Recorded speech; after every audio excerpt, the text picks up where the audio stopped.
Gracias, muchas gracias por hacernos parte de su fin de semana. Estamos en pie de lucha, hay que hacer contacto con ustedes y la tecnología nos permite salirnos del estudio y hacer algunas visitas importantes.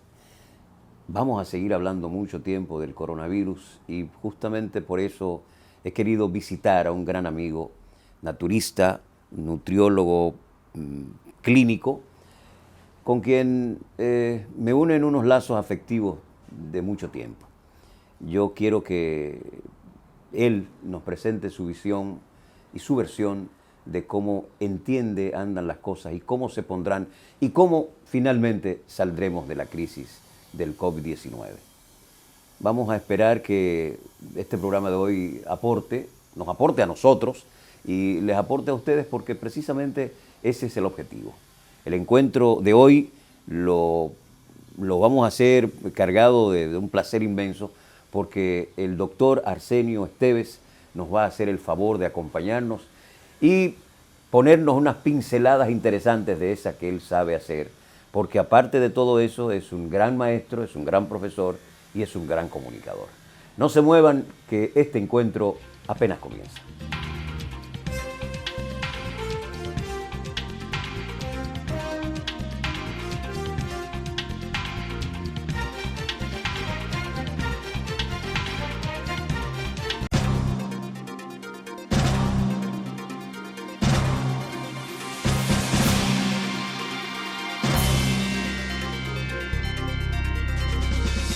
Esteves, bienvenido. Gracias. Hace mucho que quería que nos reuniéramos en este mismo escenario. Tenía que venir el coronavirus. Tuve que venir yo a tu casa, salirnos del estudio, pero bueno, si el aporte está, no importa dónde vamos a buscarlo. Claro. Bienvenido, Arsenio. Gracias. Mira, hay más de 3.600 muertos, infectados en República Dominicana, hay por encima de 189, estamos hablando de, prácticamente 200 muertos. Pero a mí me da la impresión, es una impresión muy particular que tengo, de que el dominicano todavía no está muy convencido y muy consciente de cuál es el peligro que se expone estando en el medio.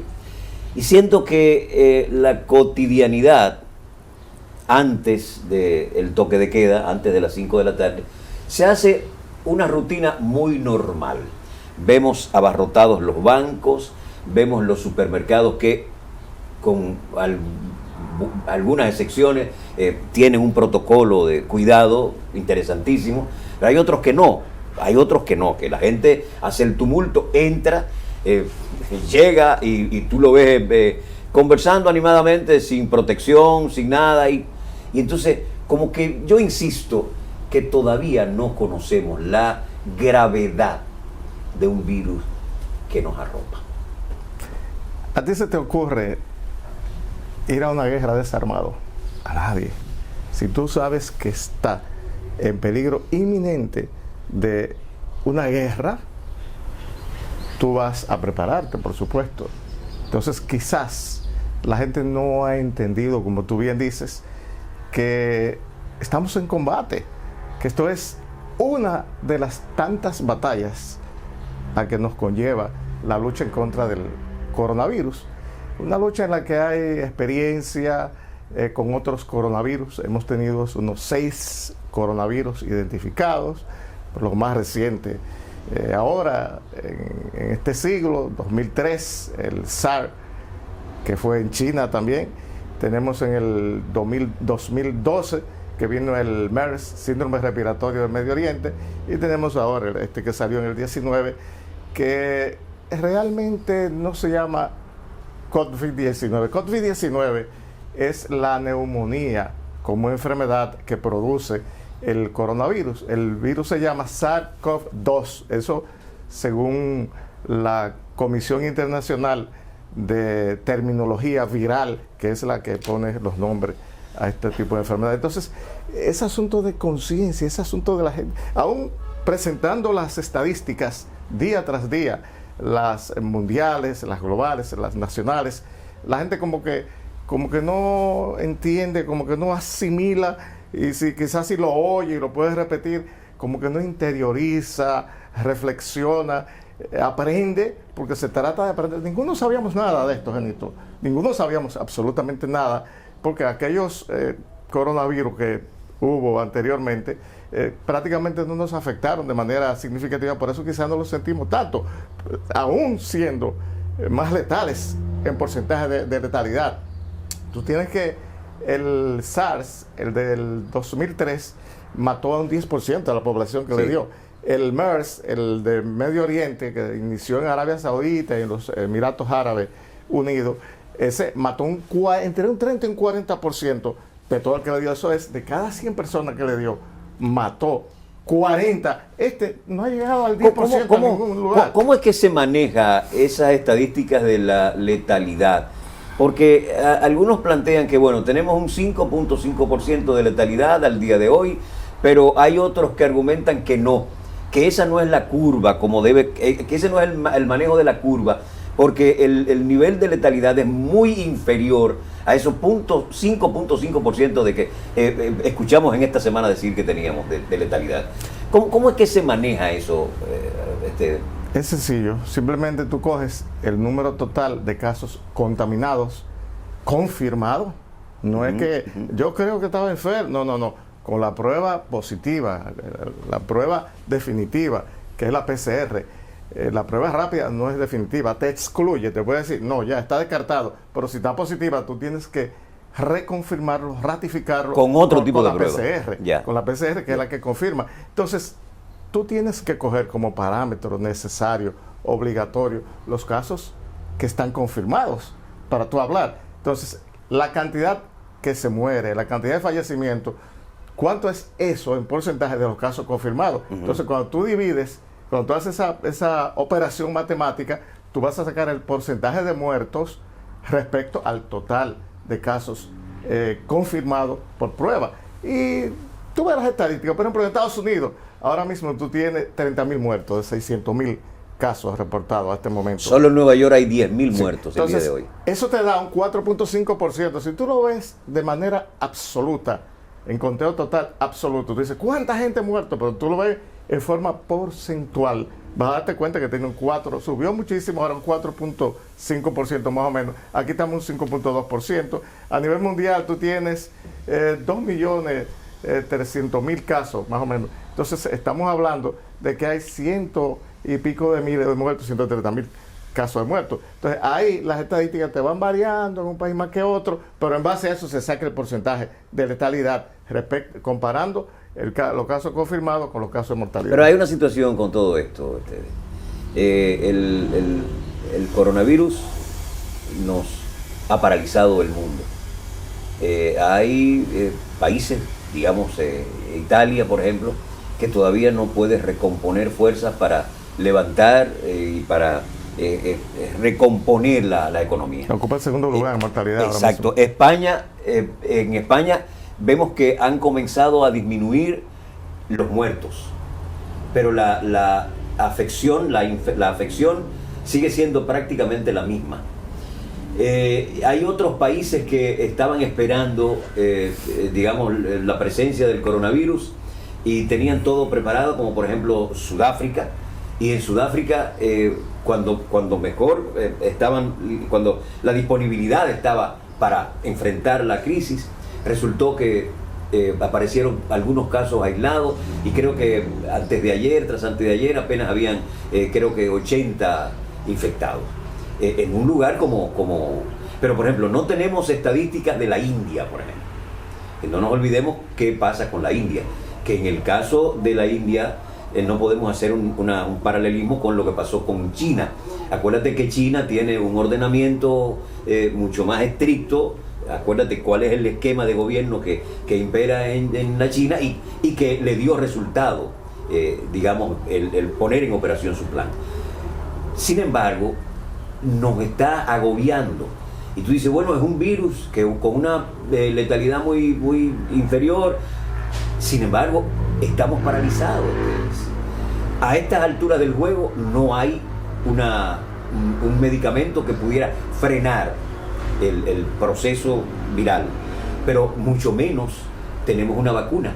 Tú me dices, bueno, si hay tantos laboratorios, en Alemania hay 2 laboratorios que están haciendo experimentos, la China tiene creo que 2 laboratorios más y han hecho experimentos con grandes resultados, en Estados Unidos hay, pero nada de eso como que tú sientes que puede frenar y que hay una acción llamada a que, bueno, estamos en vía de solución. Todo parece indicar que la línea de proyección es a que la curva va ascendiendo. Mira, debemos guiarnos de las estadísticas, de la experiencia anterior. Primera experiencia en este virus, la de China. Primera experiencia, la de Wuhan. Pero sin embargo, ahora mismo han superado la cantidad de muertos ya muchísimos países, Estados Unidos, Italia, España, muchísimos países han superado la cantidad de muertos de Wuhan. Ellos tuvieron nos dieron la facilidad a nosotros de informarnos. Lo mismo pasó con Italia. Entonces, de esa experiencia de ellos tenemos que aprender. Y tú dices, pero ¿cómo es posible que siga ascendiendo el número de casos de personas infectadas y que la cantidad de fallecimientos siga produciéndose? Mira, eso pasa, esto es una gripe complicada, se habla de que es un virus nuevo, realmente es una mutación, está comprobado del SARS-CoV, del virus SARS, de síndrome respiratorio agudo severo, que fue como se llamó originalmente, de la sigla en inglés. Entonces, una mutación, que fue el murciélago, 85% de los coronavirus es por el murciélago que se transmite. O sea, esos son suposiciones, científicamente no se ha demostrado nada. Eso que fue un virus de laboratorio, se acaba de desmentirlo el jefe del Pentágono, sí. En una noticia que vi ahí en la voz de los Estados Unidos, el general Mark Collins acaba de desmentir eso después de hacer investigaciones, que en China no, que fue una evolución natural. Entonces, ¿qué es lo que tú esperas? Que le dé a la gente y que no sea tan letal. Eso es lo que se busca. Le va a dar, a muchísima gente va a seguir dando, el que previene, el que evita, el que usa sus equipos de protección personal, los EPP. Entonces nosotros debemos de entender fundamentalmente que ese tiene un alto porcentaje de probabilidad de evitar que el virus pues entre a su organismo. Después que entra ya, la evolución va a ser, si el problema es que no hay una respuesta inmune, que no hay anticuerpos elaborados. El ser humano no tiene experiencia. ¿Tú crees que esos anticuerpos los va a elaborar el propio organismo humano? Claro, es que ya lo está elaborando. Si a ti te da, Dios te libre, el coronavirus y no te mueres, como pasa con la mayoría de casos que no se mueren. Cuando tú dices 5%, es que de 100 gente que le da, nada más están muriendo 5.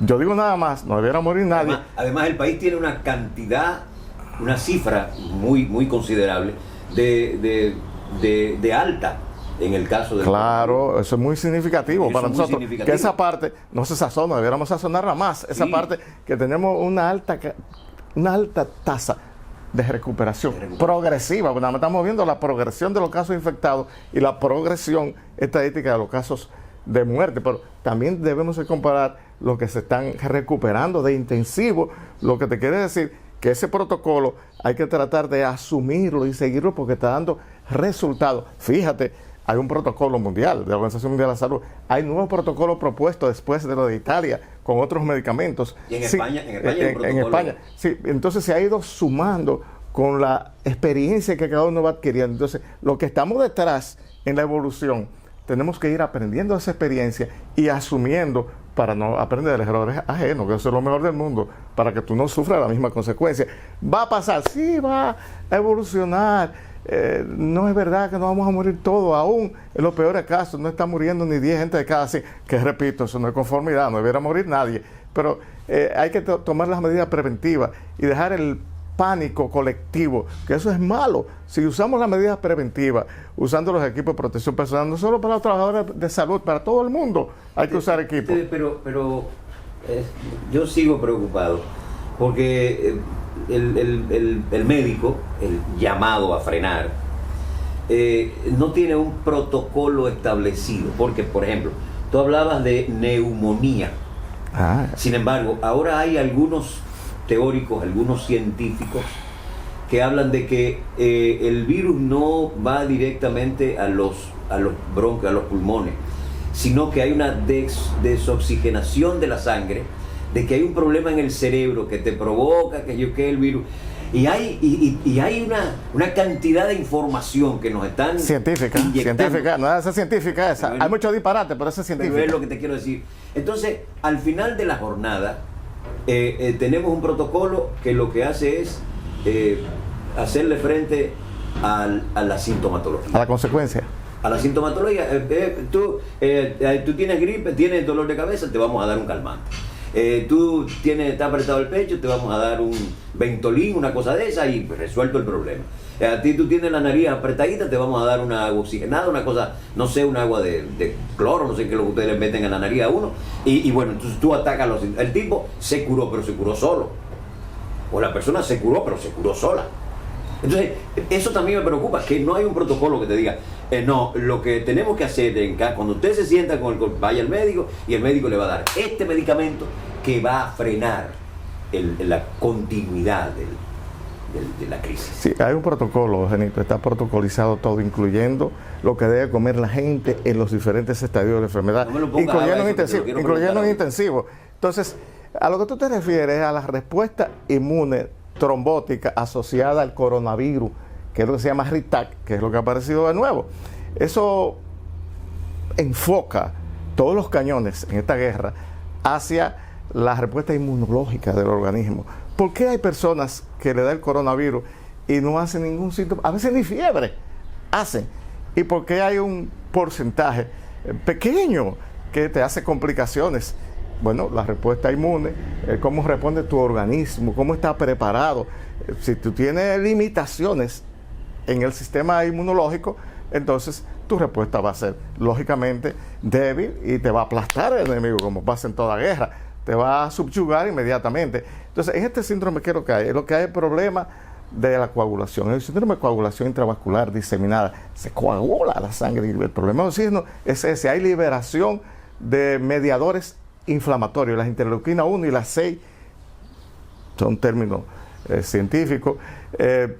Son las que se activan. Eso que tú te acostumbras a eso. Si uno cree que todo el mundo sabe. Y me quedo en el aire. Claro, las interleuquinas son unos mediadores que liberan el organismo ante la inflamación. Haz respuesta a los glóbulos blancos que se elevan. Se elevan los glóbulos blancos, entonces el organismo elabora esas sustancias que son precisamente las que van a desencadenar esa reacción. El objetivo de los tratamientos es bloquear la acción de esa interleuquina para que el organismo no responda de forma exagerada. Es como que se le va la mano y se va más allá, y todo lo que produce en el pulmón es básicamente eso. Entonces, ahora lo que se ha agregado al tratamiento es la utilización de medicamentos que actúan bloqueando esa acción. El tocilizumab, por ejemplo, que se está usando en el país, según ha dicho el ministro de Salud Pública, ese es el que baja la defensa. Ese te bloquea las interleuquinas, entonces no se produce el proceso inflamatorio y no va a producir el daño que produce en el pulmón. Por eso es a casos que están ingresados, no todo el mundo puede estar utilizando tocilizumab, sino que esos casos que lo ameritan para evitar esa respuesta exagerada del organismo. Bueno, pero también tenemos medicamentos como la hidrocloroquina, que son medicamentos utilizados para paludismo, la quinona, que parece que da buen resultado. El Aralén. Sí, porque actúa más o menos parecido. Pero ahora, con esto que te estoy diciendo de la RITAC, de la respuesta inmunológica a la trombosis asociada al coronavirus, entonces ahora se han estado utilizando otros medicamentos. Se ha estado utilizando la heparina, que se usa normalmente donde quiere medicina para evitar la formación de coágulos, y un medicamento que se llama metotrexate, que se utiliza unas 4 veces nada más, el día primero, el 3, el 5 y el 7, 1 miligramo por kilogramo de peso. Se pesa el paciente y se le pone 1 miligramo inyectado intramuscular, y eso va a actuar de una manera parecida a el tocilizumab, bloqueando la interleuquina, y eso es lo que tiene una respuesta. Por eso que se ha dicho que no hay que usar antibióticos. Originalmente se planteó la utilización de acitromicina como tratamiento antibiótico, si no hay una infección añadida, pues esto es viral. A pesar de que se estuvo usando eso, ya no se debe utilizar a la luz de estas investigaciones recientes. ¿Ven ustedes por qué les decía que nos iba a resultar interesante conversar con el profesor? Estamos aprendiendo, y yo creo que en el próximo segmento nos vamos a llenar de optimismo, porque yo estoy casi entendiendo que él piensa que las cosas van a mejorar. No se muevan ustedes, que el programa continúa.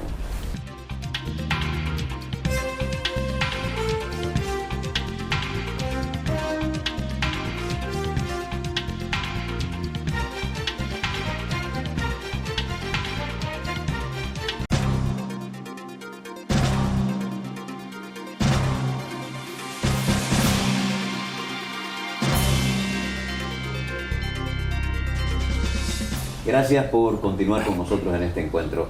Qué bueno sentirse en familia, porque es bueno que sepan ustedes que él es mi médico de cabecera. De tan de cabecera que a la 1 de la mañana yo me siento mal y lo llamo, para que ustedes vean hasta dónde llegamos. Una persona que ya ustedes se han dado cuenta, los que no lo conocen, la capacidad que tiene para comunicar. Qué bueno que nos ayude a hacer este programa, porque aquí hay cosas que edificar. Por ejemplo, como él es naturista y nutriólogo clínico, se supone que él tendrá que saber cómo podemos protegernos, cómo podemos aumentar la defensa, comiendo, con la dieta diaria, con lo que podemos conseguir en el día. De eso vamos a hablar, pero hay un detalle que yo, previo a eso, quiero que lo conversemos. Ahorita te hablaba de una inyección de información. Tenemos una inyección de información científica a través de los grandes medios. Y escuchamos por suerte que la aldea global nos permite saber qué está pasando en España en el momento en que ocurre, con un canal de televisión interconectado a una de las redes. Bueno, hay cantidad de medios para nosotros estar informados, pero sin embargo, las redes sociales, por ejemplo, están arropando aquel que no se preocupa por ir a las mejores fuentes. Las redes sociales es digamos, el contacto cotidiano en esta cuarentena. Tú lees todo lo que está pasando en Facebook, en Instagram, en qué sé yo cuánto, y la gente se lo está creyendo. ¿Cómo podemos interpretar eso? ¿Y cómo podemos hacerle saber a la gente que por favor, no todo lo que dicen ahí tiene verdades? Por ejemplo, hay alicientes, hay medicina fabricadas en los patios que la gente está diciendo que eso sí está dando resultados, que es mucho mejor que lo que el médico te puede recetar. Por Dios, Esther. Mira, lo que pasa es que tenemos en este escenario global una población significativa que son los millennials. Esos todo tiene que subirlo, lo que no pasa por ahí no se ha hecho, no existe, y por ahí es que mueven todo con una velocidad vertiginosa que no da tiempo, no da cabida a la reflexión para poder producir conocimiento. Entonces, esa población global es la que se ha encargado fundamentalmente de eso, y las generaciones que vienen después de la millennial, la Z y la generación T, que es la actual, la que está ahora en el escenario, en el medio. Entonces, esa es la alimentación de ellos. Tienen que estar recibiendo constantemente la información. No todo lo que sale por ahí es verdad. La mayoría de las cosas no tienen un asidero científico basado en cada uno de los pasos metodológicos del método científico, y por eso se cometen tantos errores. Tú te encuentras con informaciones como que el agua de mar es lo mejor. Te encuentras con un tipo que dice ser médico a nivel internacional, que me mandan 80,000 videos. Ya yo decidí no ver videos, no me manden videos, porque yo no voy a verlo. No voy a verlo realmente. Yo veo informaciones de la Organización Mundial de la Salud, veo informaciones del doctor Wang Zhu, que fue el que manejó el Centro de Prevención y Control de Enfermedades en Wuhan, el protagonista a nivel científico de toda esta acción en Wuhan, China, fue él. Me pasaste un libro de él. Un libro de él escrito recientemente. Que he disfrutado en su justa dimensión. Avalado incluso por los Estados Unidos, para los que estaban diciendo a través de las redes precisamente, y utilizando a personajes muy conocidos que debieran de respetarse un poquito más, para decir que el virus fue fabricado, que eso fue para vender una vacuna. Todo disparate mayúsculo, porque el libro del doctor Wang Zhu fue admitido y fue registrado en la biblioteca del Congreso de Estados Unidos, o sea, que le están dando todo el aval del mundo. Entonces hay que tomar en cuenta todo esto, no crean todo lo que sale, señores, crean solo las informaciones oficiales de las autoridades que tienen que sopesarse muy bien. Aquí debemos llevarnos, número uno, del informe que da el ministro de Salud todos los días, que lo ha manejado perfectamente bien, hay que felicitarlo, independientemente de todo, y sobre todo no le ha dado un matiz político. Entonces, esas son estadísticas que hay que seguir. Entonces tenemos como base para uno hablar los trabajos científicos del doctor Wang Zhu, que es el director del Centro de Prevención y Control de Enfermedades de Wuhan en China, pero no crean que apareció en China, fue un tipo que se formó básicamente en Estados Unidos y que trabajó en Estados Unidos incluso en investigaciones científicas durante un año y volvió otra vez, trabajó un año,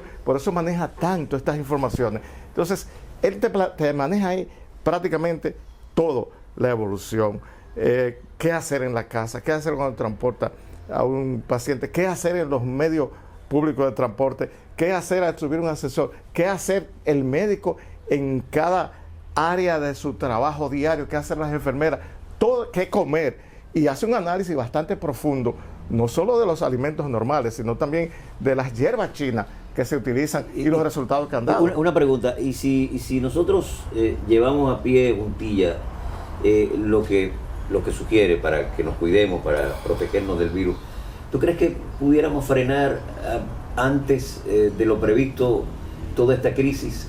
Porque yo siento como que, vuelvo a la génesis del diálogo, siento como que la gente no está entendiendo que tiene que cuidarse, que tiene que lavarse las manos, que tiene que ser muy cauteloso con la superficie a la que les ponen la mano cuando están fuera de su casa.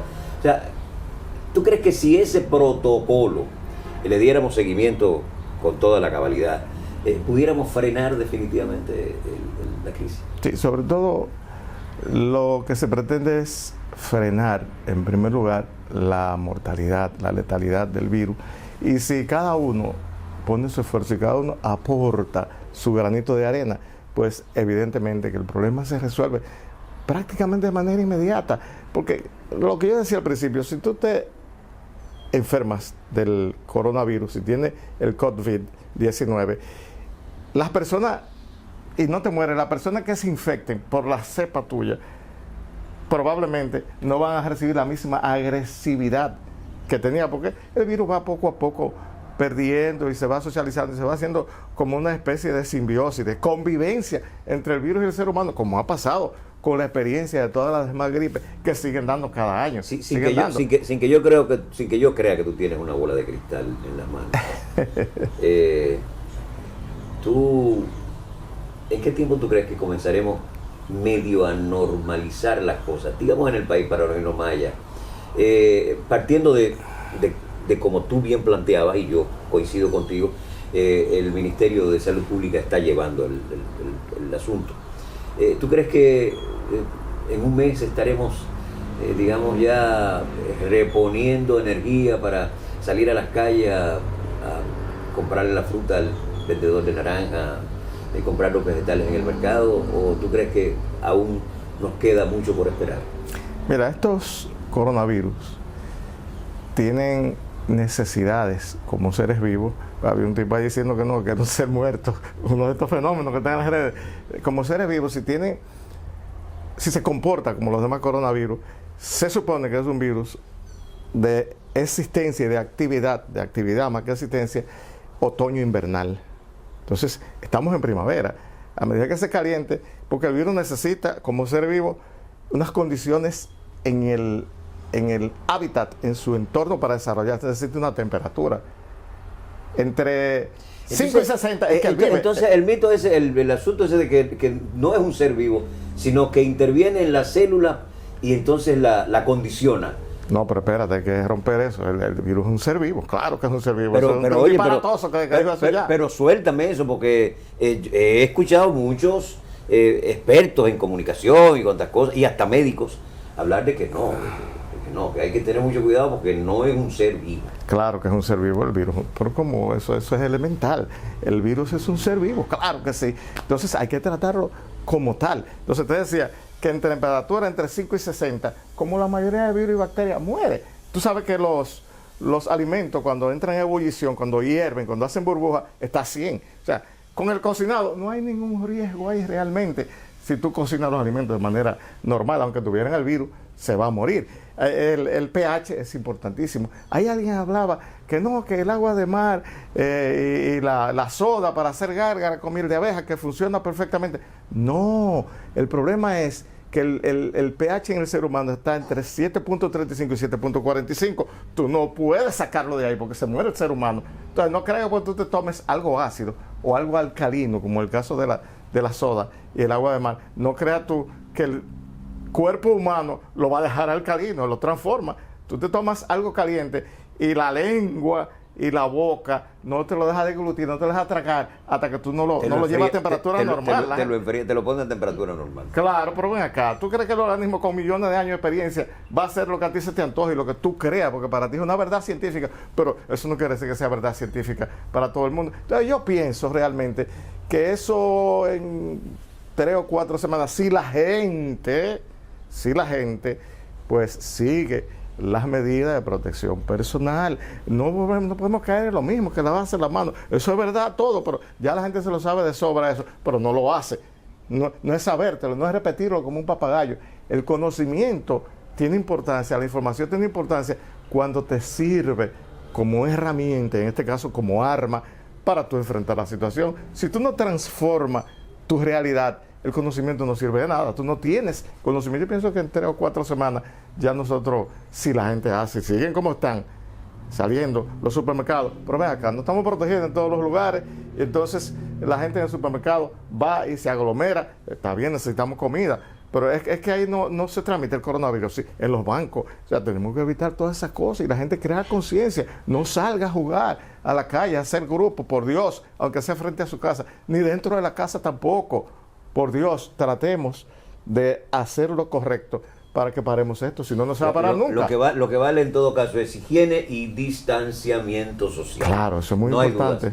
Usted no se distancie de nosotros porque este contacto no nos va a hacer daño. Vamos a continuar con el programa y venimos en los minutos finales con el doctor Arsenio Esteves.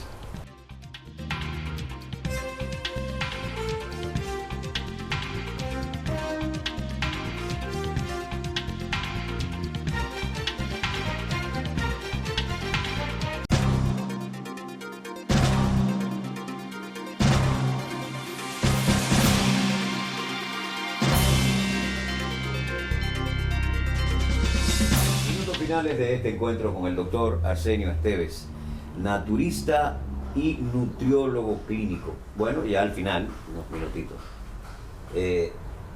Comer equilibrado no es lo mismo que comer bien. Comer bien es tú comerte lo que te gusta. Y darte una hartura en términos cristianos, es comer bien. Pero comer digamos, sano, pudiera ayudarnos con el virus. Sí, una cosa es la prevención y otra cosa es el manejo. En la alimentación también se toman en cuenta esos elementos para prevenir. Incluso está planteado por el doctor Wang Su de Wuhan, que fue el que manejó, repito, toda la crisis hasta llevar la situación a donde está ahora, que está relativamente estable en China sin ningún problema significativo. Entonces, comer muchos antioxidantes, mientras más color tú le pongas al plato mejor, las ensaladas, tomate, remolacha, las frutas, excelente por la gran cantidad de vitamina K, la gran cantidad de vitamina C que tiene, muchas frutas secas incluso, los coquitos de Navidad que dice la gente, ayudan bastante a aumentar los mecanismos defensivos del organismo. Y ya con el paciente enfermo, con el que tiene confirmada la enfermedad por los análisis de laboratorio clínico, entonces ya el trabajo es otro, va a depender de la situación actual de ese paciente. Lo mismo, si puede comer sin problema, le damos su alimentación variada, muchos vegetales, muchos cereales integrales, fruta, ensalada verde, verduras, brócoli, coliflor, tallota, molondrones, berenjena, acelga, espinaca, vainita. Su carne, la dieta debe ser hiperproteica, o sea, con mucha proteína, 1.5 a 2 gramos por cada kilogramo de peso. Pesa el paciente y se calcula eso, hiperproteica, y también debemos llevar una dieta que tenga muchas calorías, hipercalórica, para que el organismo tenga fundamentalmente elementos para poder defenderse. Ya el paciente ingresado, la situación cambia. Eso es para el que está diagnosticado y está haciendo cuarentena domiciliaria en este caso. Entonces, el que está realmente ingreso ya va a variar, va a depender de las comorbilidades, que no hablamos de eso por asunto de tiempo, o sea, las enfermedades que acompañan al paciente, que el paciente las tiene ya previamente y que son prácticamente el empuje hacia la letalidad, hacia la muerte. Por ejemplo, hipertensión arterial, diabetes, que son las más asociadas, asma bronquial, enfermedades broncopulmonares y pacientes con uso de hábitos tóxicos, exceso de tabaco, los fumadores, exceso de alcohol, paciente asmático también. Todo eso va a complicar la situación. Entonces, ya el paciente ingresado, tú tienes dos estadios. El estadio del paciente que está interno y que puede deambular, que no hay problema, que está comiendo bien, y el paciente que ya hay que llevarlo a unidad de cuidados intensivos. Ya ahí la nutrición va a ser totalmente diferente. Va a ser oral, si puede, va a ser enteral a través de sonda nasogástrica o sonda nasoyeyunal. Para evitar que te haga neumonía, debe ser nasoyeyunal, sí, que pase del estómago para que no haya una neumonía por reflujo. Y ya el paciente que no se le puede dar a nivel enteral, entonces se le va a poner una nutrición parenteral, que es depositar en la circulación los nutrientes, los lípidos, los aminoácidos directamente, porque no puede hacerse por vía digestiva, directamente en la circulación, en la sangre. Directamente a la sangre. Bueno, señores, yo pienso que logramos el propósito de llevar nuestro aporte. Vinimos a su casa a procurar que él nos diera todas estas orientaciones. Gracias a ustedes por hacernos parte de su fin de semana. Este encuentro volverá el próximo sábado. Gracias a ustedes. Hasta la próxima.